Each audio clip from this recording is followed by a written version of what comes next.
You are listening to Armchair Healthcare, a podcast on pills, placebos, and policy.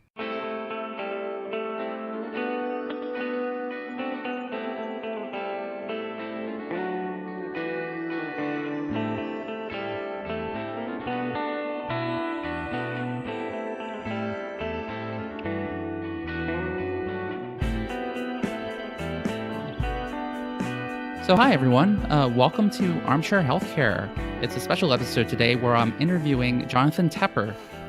He's the founder of Varying Perception, a macro research group, and he's recently written a book called The Myth of Capitalism, which is extremely well researched, and I thoroughly enjoyed reading it. You know, despite the name, it actually does have something for just about all political persuasions to like about in this book, other than maybe like anarchists. Kind of the point of the book is that we don't really have free market capitalism. Anyway, I will let Jonathan take it away. Thank you so much, first of all, for having me on the podcast. It's a pleasure and an honor. I always enjoy your tweets and following what you write. What's quite interesting is we've often looked at similar companies in the past, and then the book itself is very wide ranging, so it covers a lot of different industries. It does deal very heavily with drug companies, with the medical system, which I know that some of your listeners, are very close to in terms of investing and analysis. But the main theme of the book is that what we see today particularly the United States is not genuine capitalism. So from the left, you have people like Stiglitz who say that it's ersatz capitalism, it's not real capitalism. I completely agree. And then I would probably come at it more from the right, where I look at it and I think, this doesn't look like capitalism. And I think that a lot of the problems and ills that people lay to blame at capitalism's feet are essentially, they think there's like Piketty, for example, thinks there's a fundamental flaw within capitalism. And he attributed that to low growth. He thought when growth was low, returns on capital would be high and returns to labor would be low. My argument is much more that the rise in income inequality and a lot of the problems comes from too little capitalism, i.e. what we see right now is basically a lot of monopolies and a lot of oligopolies transferring wealth and to themselves, either by underpaying suppliers or by not bidding up for wages. And this really comes because you have very little competition. In a capitalist economy, you have quite a lot of players fighting over customers and providing better goods. When you look at industries that have been monopolistic for quite some time, what you generally see is that innovation goes down. You see that productivity goes down. And so in the book, I look at the U.S. economy first, over the last 40 years from a very high level, and show how industry after industry have become less competitive with fewer large players. And I show how this has had an impact in terms of lower wage growth, lower productivity, fewer startups. And so, these are like big macro things. In the world of antitrust, almost everything basically started going off the rails, in my view, with the 1982 Reagan merger guidelines, which was very much influenced by Robert Bork and Chicago School. So Bork, like all revolutions, they start with a good idea, which is that, in the 60s, almost no one was allowed to merge if they were in the same industry. And so you had, like two grocery stores in Los Angeles, which were going to merge for 6% market share that were prohibited from merging. And that made no sense. So they thought, if we get bigger companies, we'll get more efficiency. These efficiencies will get passed on to consumers in terms of lower prices. And that's a wonderful thing. And, so far, so good. The problem is, if you fast forward 40 years later, most industries, it's like the sort of Sweet 16 in the NCAA basketball. You basically start out with 16 and you go down to 8 and you're down to 4 and then you're down to 2. And that's really where we find ourselves now, because since the merger guidelines were changed, every decade has seen a major merger wave. And because of that, loads of competitors have been taken out. And so there's actually very little competition in many industries. And I think that is one of the big things that has caused these problems. But even if you look at, for example, Bork's arguments about consumer welfare that should solely be measured by price, it's been a disaster because there are dozens and dozens of studies showing that highly concentrated industries lead to higher prices. The medical industry and the pharma industry is certainly one of the most egregious in this terms, but the lack of competition is a problem. So the title of the book is The Myth of Capitalism, Monopolies and the Death of Competition. And the book is really about the death of competition. You make a lot of great points. I mean, there's a table in there about the largest highly concentrated industries, and it's just shocking. In there you list that the market share of top 4 companies in like auto and truck manufacturing is 68.6%, drug wholesalers 72.1%. So, you're really seeing just like a handful of players run some very large industries. Drug wholesalers, for example, is $319 billion, and the top 4 companies have like almost 3/4 of it. Healthcare, I think, though, is like especially messed up in terms of capitalism because it doesn't have some of the kind of the core elements that you would expect in a free market capitalist industry. For example, in a lot of cases, the end user doesn't actually pay for the product. You have a third party paying it. And so there's really no price discovery. It's just all messed up. So these companies that have monopolies, thanks to, the patents, thanks to orphan drug exclusivity or biologic exclusivity, they can basically charge whatever they want. Absolutely. So the very interesting thing about the U.S. healthcare system is that when I speak to the average American, they think that you have these sort of socialist hellholes like the U.K. with the NHS, or Canada or Spain, where you have like a national health system. And there you have no choice. You've got essentially a monopolist, the government, who sells you or you pay taxes, but gives you your healthcare. And that's something that Americans think, they don't want any part of that. They want to choose their doctor. They want to have a lot of choice, and they want freedom. But what they don't realize is that the U.S. does not have a government medical system. You do in the U.S. if you're poor, or if you're old, but the U.S. doesn't really have the opposite, doesn't have a completely free market system. The U.S. in fact has, you could argue, the worst of both systems. It has a worst of essentially high regulation from the government, and then it has the very worst of the potential for price gouging, oligopolies and monopolies. And so what you see in the U.S. is basically, you identified it in terms of people don't pay directly. It's the insurance company that pays. Often the insurance comes through their employment, but there's layer after layer of oligopolies, local monopolies, and whether it's at the insurance level. So, for example, if you take the insurance industry is exempt from antitrust supervision in the United States due to the McCarran-Ferguson Act. That means that they're regulated at the state level, and in many states, you have 2 companies that are close to 70% market share. In some states, like Hawaii and Alabama, 1 company is close to that, if not more. And so you're really not buying insurance in a competitive marketplace. You have 1 or 2 companies that have massive market power and can collude in terms of what they might want to price. So one of the problems I had with Obamacare was that rather than provide a nationalized healthcare service, or on the one hand, or on the other hand, basically say, what, we want prices to come down. We want a capitalist free-for-all, but we're going to make sure that there's 100% coverage, and the state will pitch in for insurance for the poor. What we got instead was, I think, one of the worst of all possible worlds, which is, now everyone's got to buy insurance, and they're going to buy it from duopolies, or essentially monopolies, right? So you have the state mandating that you buy into a highly concentrated industry. And then when you start looking at what's happened, for example, with hospitals, 90% of the U.S. hospital markets are highly concentrated, 90%. So you don't really have much of a choice when you go get medical care, right? You're basically now dealing with, there were many hospitals in the past. Now, even hospitals near each other are part of a hospital system. So you're really facing off against a monopoly.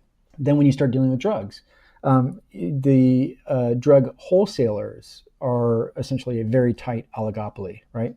And then you have the hospitals themselves created group purchasing organizations to face off against the manufacturers of medical equipment and of drugs.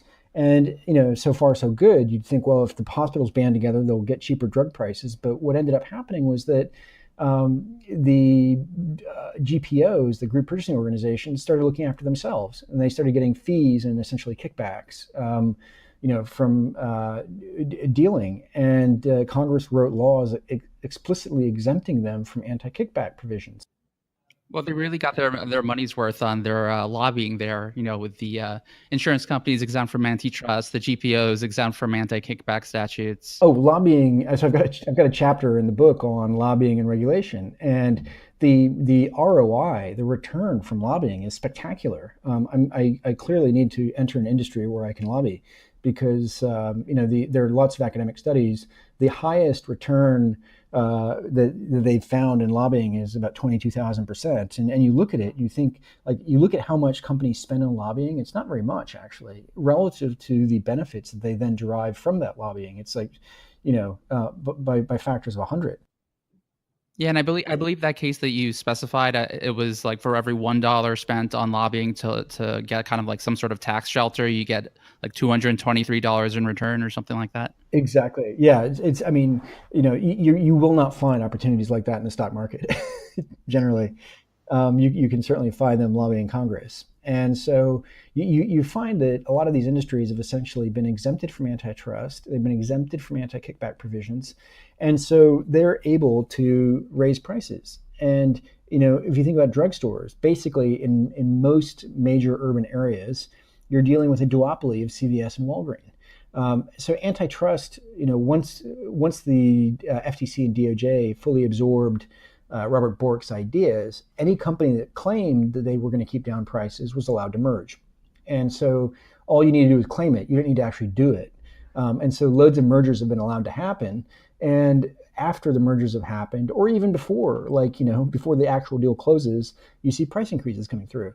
And that really explains, I think, to a large extent, why Americans spend almost twice what the OECD average spends on healthcare and has worse outcomes. It's because Americans are essentially participating in a market that is not free, it's not competitive, and you have private companies with the help of the state gouging them. And you see that certainly in the pharmaceutical industry, where patents could be considered essentially monopolies. They're monopolies of a specific drug. They're not monopolies of a market. And so because they lobby as well to make sure that there's no reimportation of drugs, the FDA prevents essentially importation of drugs. And so these are monopolies on specific drugs. And so those could be, you can charge whatever you want, because a lot of these drugs are for life-threatening conditions. People think of Valiant, which was the worst offender, and I talk about them in the book, but what's less discussed is that, the very largest companies have been increasing the price of drugs far in excess of inflation, hospitalization rates, or any variable that you might want to tie it to. So they raise prices because they can and because there's no competition. Yeah, exactly. And I recently saw a table on Humira prices, and how the price of Humira, which is I think the highest selling drug right now, is for rheumatoid arthritis. I mean, it had like a $2,000 WAC price in 2012, and now has a $4,800 WAC price. And that's in 6 years, and it was through a series of like 7 to 10% price increases. Sometimes once a year, sometimes twice a year, sometimes 3 times a year. For no reason other than they can. Oh, and that's the other mysterious thing, is when there is minimal competition, mysteriously they all raise prices at the same time twice a year, right? So it's rampant collusion as well. Yes, and we know why that happens is because with the distributors, they get a cut as a percentage of the retail price. So if you want your drug to actually be distributed, you need to raise prices in lockstep with your competition in order for the distributors to actually distribute the drug. So it's sort of like some reverse price competition. It's basically like the U.S. medical system is a Lollapalooza of bad economic incentives and no competition. And unfortunately, it's probably the worst. And I discuss in the book one of the reasons why this is. What's interesting is that the most highly regulated sectors tend to be the most concentrated. And the reason for that is that, if there was a very large profit pool in the restaurant industry, you and I could go get a kitchen and a chef, and we would open next door and, reproduce whatever concept was making money. And, people do that, right? And so there are fads in the restaurant industry. And that's why it's a cutthroat industry and prices are relatively low. But the area of pharma and medical care is highly, highly regulated, and there's just no competition allowed, if you haven't gotten approvals. And so the more regulated the industry, the more concentrated it tends to be. And because of the extreme level of regulation involved in pharma and insurance, obviously at the state level, not the national level, it really prevents new entrants from coming in. And so high regulation coupled with lobbying, is a cocktail for high returns to capital holders. Yeah, and it also kind of, not necessarily the case in biotech, but in the case of insurance, I know that there have been some attempts to have kind of innovative insurance platforms, and they've all just failed miserably. I mean, it's just such a beast in order to comply. I mean, first of all, some states have like really insane levels of regulation. So it's just an area where it's hard to do anything different than what everyone else is doing. Absolutely. And, the interesting thing about the insurance industry is, one, like the McCarran-Ferguson Act exempts it from antitrust, and then two, devolves regulation down to the state level, which sounds like a great thing, except that you can ship, a Coke across state lines, you can ship pencils across state lines or T-shirts.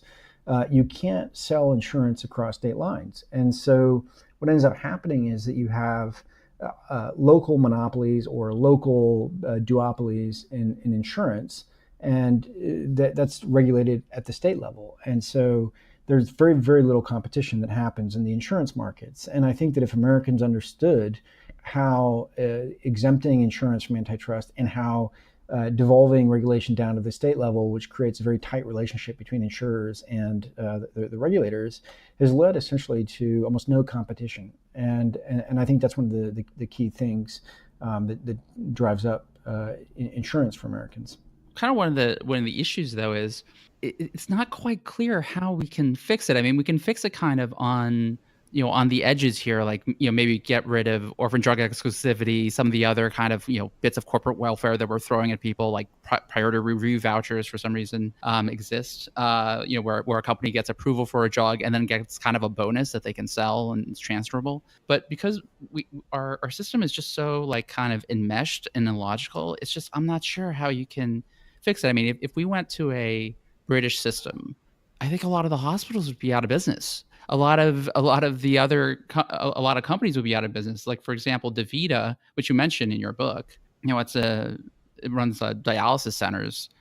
And they've actually highlighted in their own presentations that, okay, so 90% of their treatments go to government insured people, but only 67 to 70% of their revenue is from government associated treatments.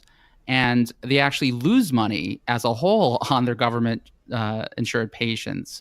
110 to 115% of their money comes from private insured patients, and they're they got into trouble because they were kind of using a foundation to pay for more patients to be insured privately, so they would make more money, all that stuff. But like, this is just like kind of a microcosm of how messed up our system is. So it's not quite clear.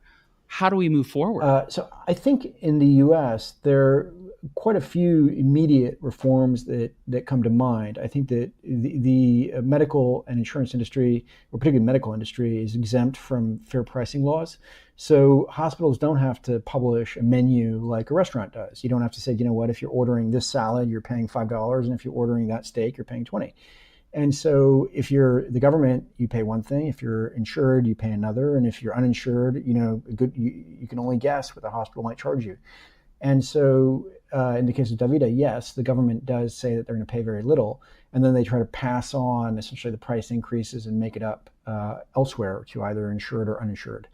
And so I think that if you did have a government that was paying and making sure that all actors got a decent return on their assets or on equity, or so in the British and Spanish case, hospitals don't tend to go bust, right? The government does pay people well enough, so a national healthcare system does work. There are other countries that do it quite well. The problem in the U.S. is really just that you have the mix of public and private, with extensive regulation, with companies that then try to exact the highest possible price, from anyone they can in the system. I would, completely eliminate any anti-kickback provisions from drug wholesalers, from GPOs. I would make sure that all medical and insurance are covered by FTC supervision. I would completely get rid of the McCarran-Ferguson Act and make sure that if you're selling insurance like any other product, you can sell it across state lines. I think that the more competition you have in medical care and insurance, the better. I think that also patents need to be watched very closely. A lot of drugs are expensive because the approval process is so slow for new drugs, and also because they use things like reformulations to extend it. And so there's like a host of very simple and easy reforms and solutions. The big problem is, from a political standpoint, that people want to protect their profits. So if there are drug companies, they don't want to have generics introduced quickly. If there are insurance companies, they don't want to face competition from out of state. So it really is very much the entrenched interests in the insurance and medical community and pharmaceutical community operating against the interest of the average citizen. And that's a political problem. It's not a medical problem. It's not a pharmaceutical problem. Yeah, but of course, welcome to the regulatory capture of many different institutions in the U.S. government. FTC, SEC, FDA. Obviously, Congress. I mean, you have neither party's really looking out for normal, everyday people. Like Cory Booker, who's my senator in New Jersey. I mean, he's definitely like a progressive, but you mentioned any sort of like drug pricing reform to him, he'll run out of the room faster than Roadrunner.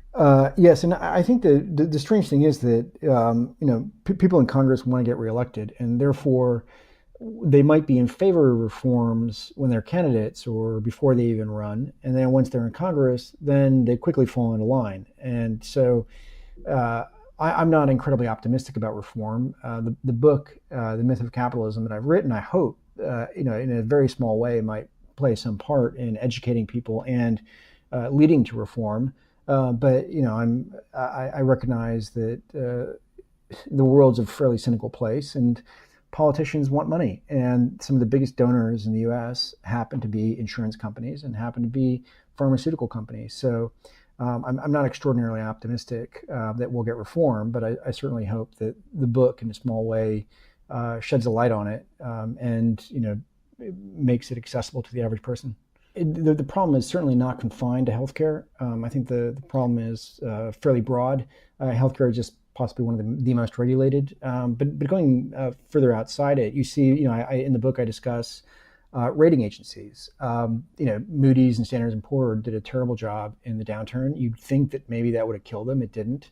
Part of the reason for that is that there's a specific government-granted designation as a national recognized statistical rating organization, which is an NRSRO.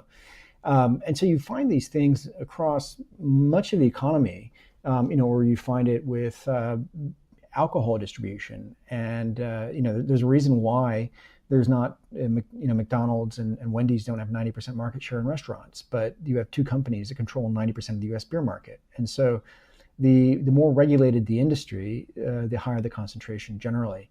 And government itself can grant monopolies either via patents, and we've seen an explosion of patents after 1980, and it can do that via bureaucracy. So like TransDigm, I called the Valiant of the aerospace industry.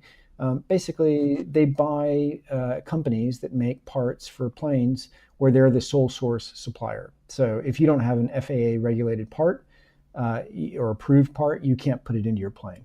So what TransDigm does is they're like leeches. They go around and they buy companies that make parts for planes, and then they hike prices just like Valiant did. And if you're buying a seat belt or a faucet for a plane bathroom or whatever it might be, it doesn't matter how menial it is. It's got to be FAA approved, and then they can hike the price by 5, 7, 10 times. And so regulation plays an enormous part in sort of rents to private actors. For many years, if you wanted to be paid by the General Accounting Office, you needed a Dun & Bradstreet number. Well, who controls Dun & Bradstreet numbers? Dun & Bradstreet does, right? So you just find like area after area where basically lobbying and regulation creates profits for people.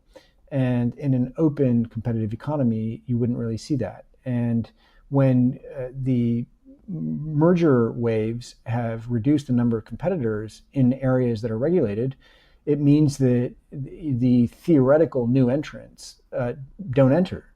So what you have essentially is very, very few players with no new competition. And the book talks about how 75% of industries have become much more highly concentrated over the last 75 years.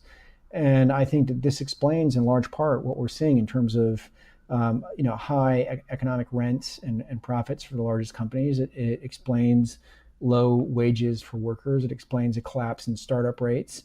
And I think that industrial concentration, so monopolies and oligopolies, will be, I think, one of the big topics for the 2020 debate or election. And I think that the Democrats most likely are going to take it on board.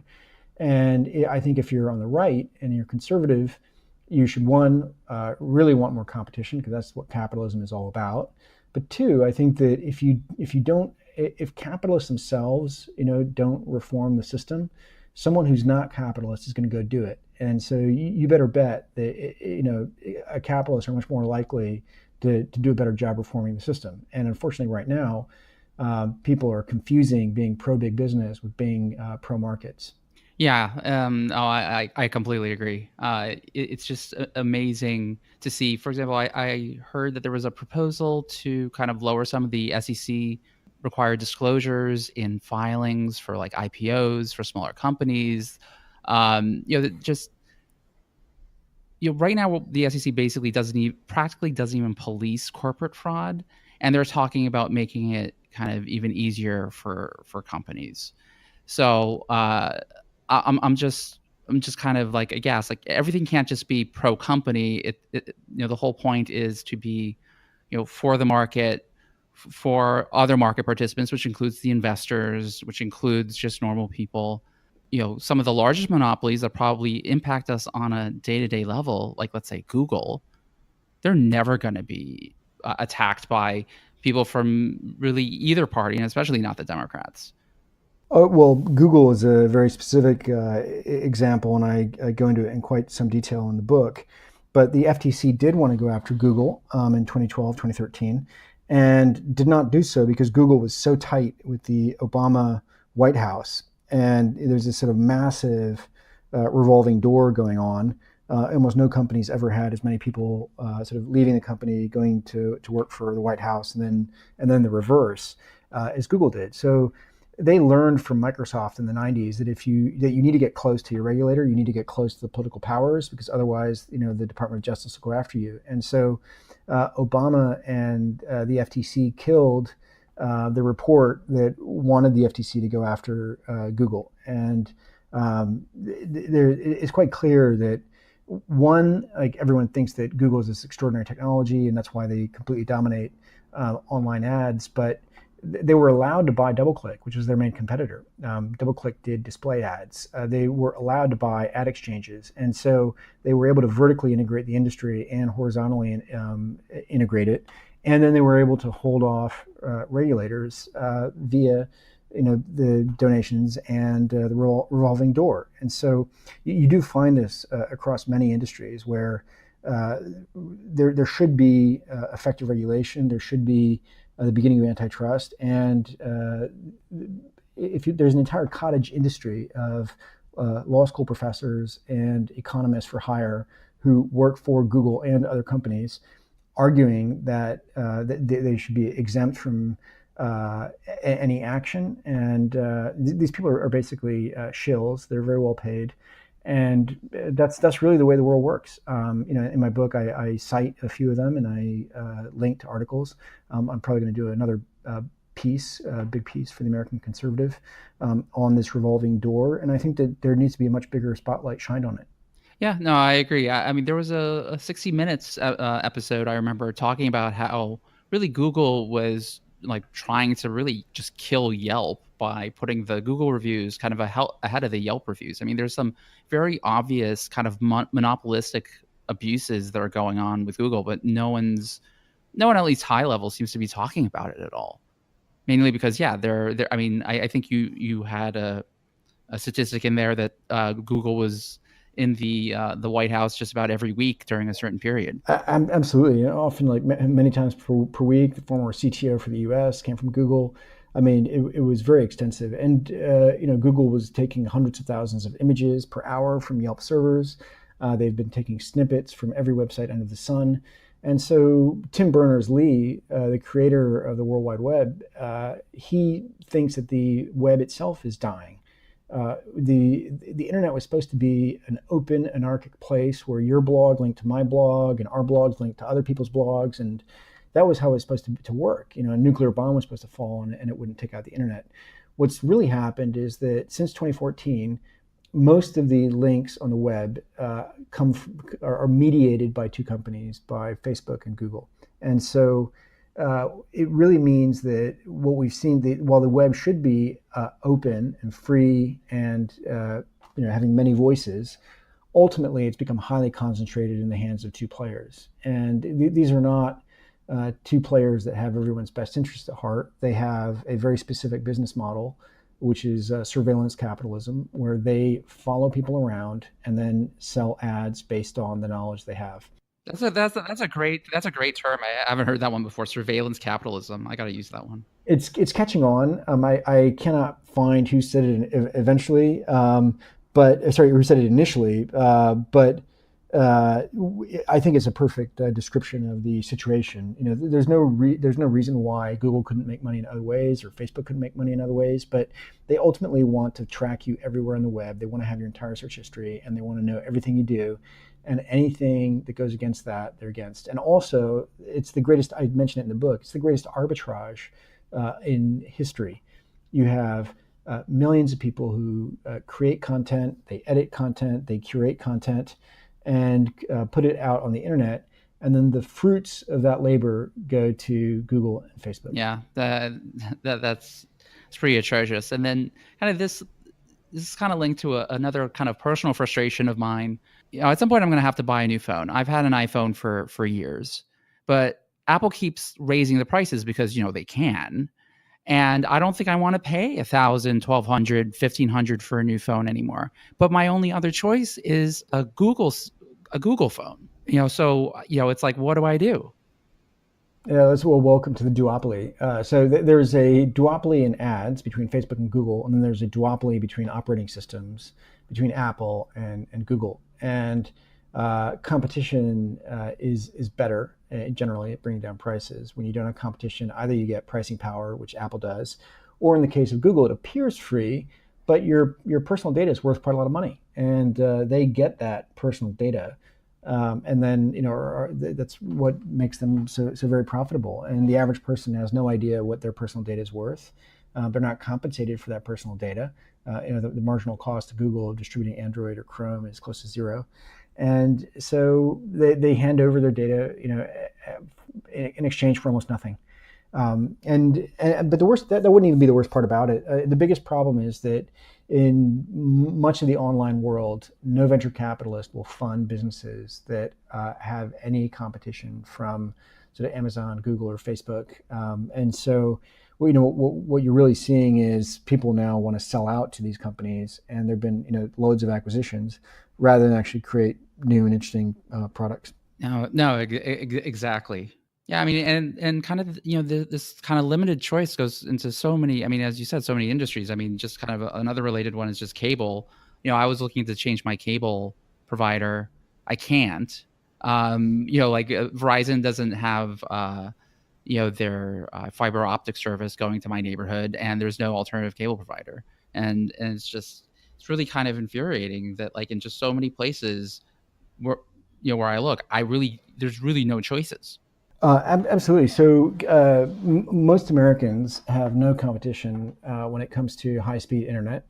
Much of this is by law, by sort of state, county level law, from the cable systems themselves. And Americans pay a lot more for internet than Europeans do. So part of it is, you could have a monopoly where the regulator decides whether you're going to earn a decent return or not.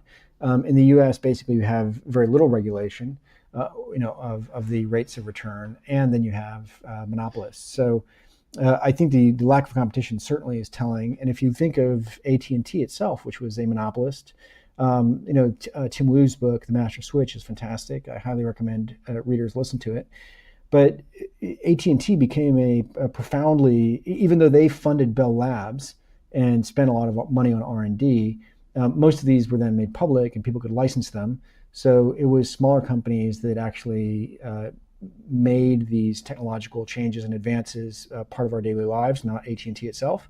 And then finally, AT&T basically was stifling telecommunications and was wildly profitable. They were broken up, and you had this free-for-all, which helped in a way usher in the internet and lower phone prices. And then weirdly, through the Reagan merger guidelines, which I talked about, and the successive merger waves, everything's essentially reconsolidated. And so you're now looking at sort of a lot less competition and a recreation in many ways of the dangers that was AT&T in the late 70s and early 80s. One issue that you mentioned in your book, which I thought was very interesting, was that one of the major problems with monopolies might not necessarily be prices. It could just be that you have concentration of power, so that the workers really have no other choice than to take whatever scant benefits or salaries that employer might provide. And I think you really talked about like Walmart. I mean, Walmart obviously is a very dominant force in the retail industry. It's not exactly a monopoly, but it's in sometimes it probably is, and it has cheap prices. But the workers there, they really can't afford to do much else but buy maybe cheap Walmart goods. Yeah, so one of the interesting things is that the consumer welfare standard is entirely predicated on price. So the idea is if prices are lower, then you could even tolerate a situation of outright monopoly as long as they're passing on lower costs to the consumer. In practice, actually, I mentioned that there are loads of studies showing that prices don't go down.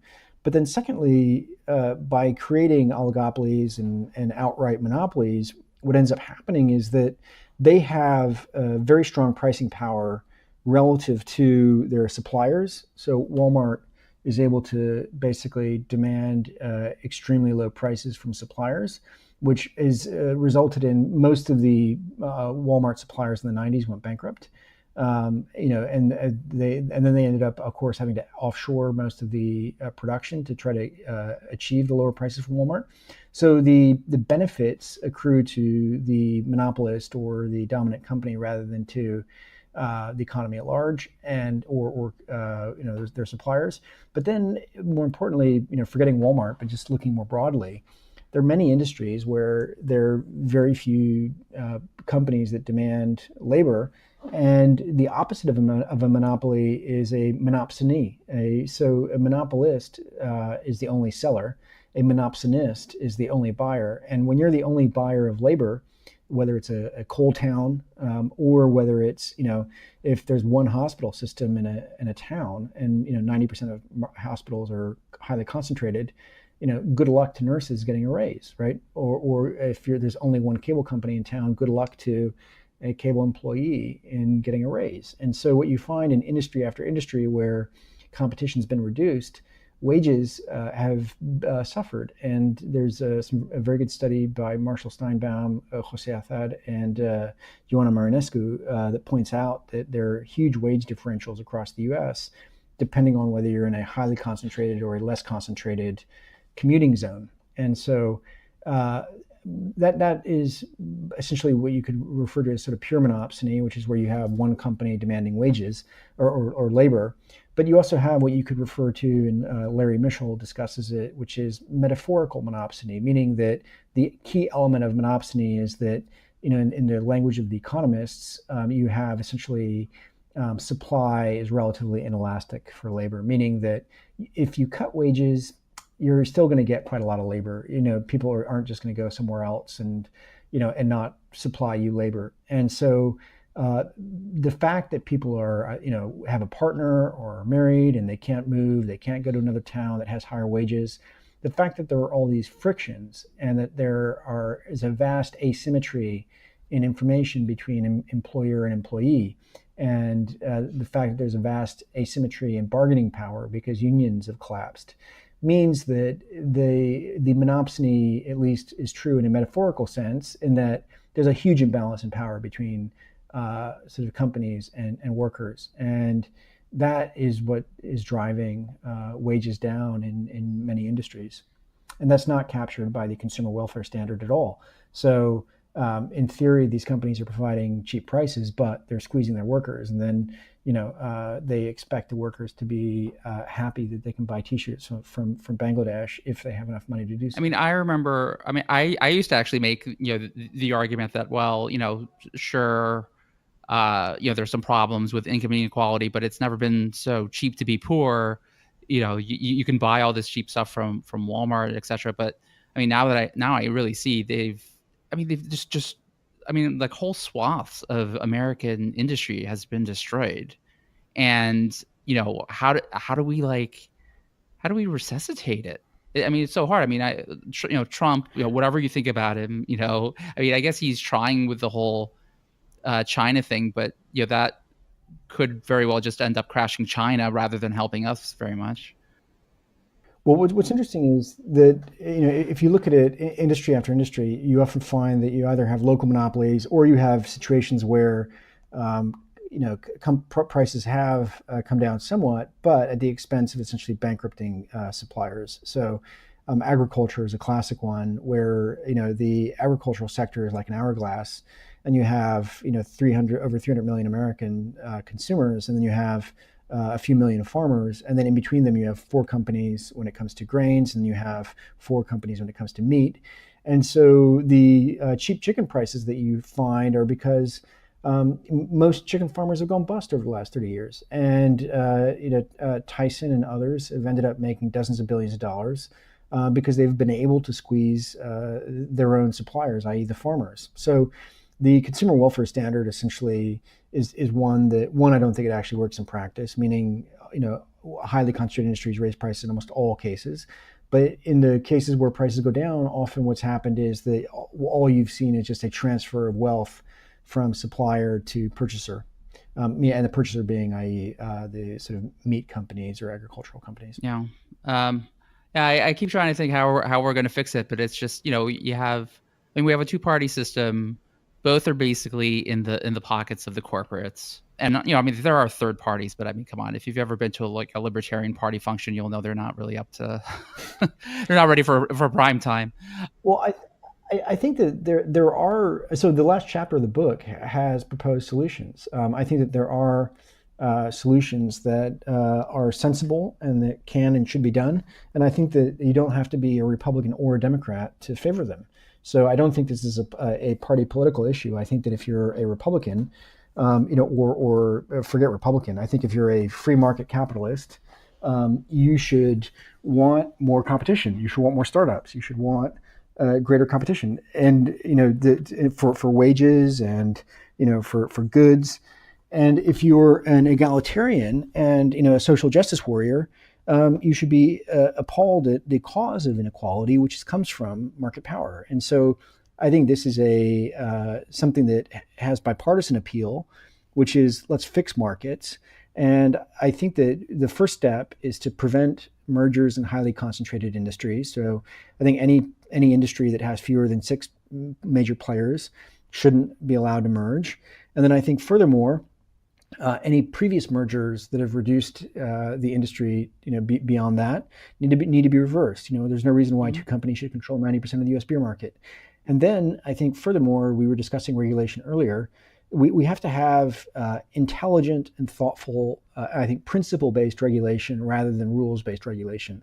So Dodd-Frank was 2,200 pages, but the original Glass-Steagall Act was 35 pages. Glass-Steagall worked very well for decades, and since Dodd-Frank has been passed with 2,200 pages, you've had less than half a dozen banks started in the last 10 years. And so excessive regulation prevents competition, keeps out new entrants, and ultimately is terrible. And so regulatory reform has to be a key issue as well. And so there are solutions. We get back to the problem that you and I were discussing earlier in the podcast is, are these politically feasible or not? I'm not into the grassroots of politics. I suspect that they're pretty difficult, but I think that they certainly should be desired as a goal. Yeah, and I mean, I think I can see like the grassroots people supporting it. I mean, you could see kind of like you have the Tea Party on one side, and then kind of the Occupy Wall Street and like progressive social justice warriors on the other. But that also all has to kind of funnel through into the leadership, and they can always they can tip the scales. I was kind of surprised that someone like Trump could win just with so much against anyone who's not sort of like the preordained winner of the primary process. Well, I think that it's quite interesting that Trump, during the campaign trail at least, said that the system was rigged, complained about businesses sort of shifting markets to their advantage. So he said all the right things, and I think people responded to that. I think that Sanders said the same thing. And I have quotes in the book. Sanders said the market was rigged. If you go over to the UK, Jeremy Corbyn said the markets are rigged and the economy is rigged. So poll after poll shows that the average American and the average British person believes this. And I think that that's one of the reasons why Trump was elected. Now, Trump, once he got to power, it's a different story. We were talking earlier about the revolving door, and he's had more revolvers than his predecessors. So, if the level of revolving door was bad under Obama and Bush, and then Clinton, it gets worse with each administration. And so, Trump talked a good game on the campaign trail in terms of, identifying that there is a problem, but he's done nothing about it, and in fact made things worse on most measures, in terms of regulatory capture. Yeah. I think we'll wrap up here, but unless, do you have anything else that you want to add? I hope people will enjoy the book. It's not a left or right book. It's really just trying to make the read as entertaining as possible. Economics and regulation and politics could be heavy stuff sometimes. Try to make it as fun and light as possible, and then ideally as educational as possible. So I hope people enjoy the read. Yeah, no, I mean, I highly recommend that people read this book. I've read it. It's really, there's no filler in here. It's just really hard hitting, extremely well researched. It must have taken you quite a while to actually research. So, and this has been a very informative discussion. And I thank you so much for being on the podcast. My pleasure. Thank you so much for the invitation. Great. Thank you, Jonathan.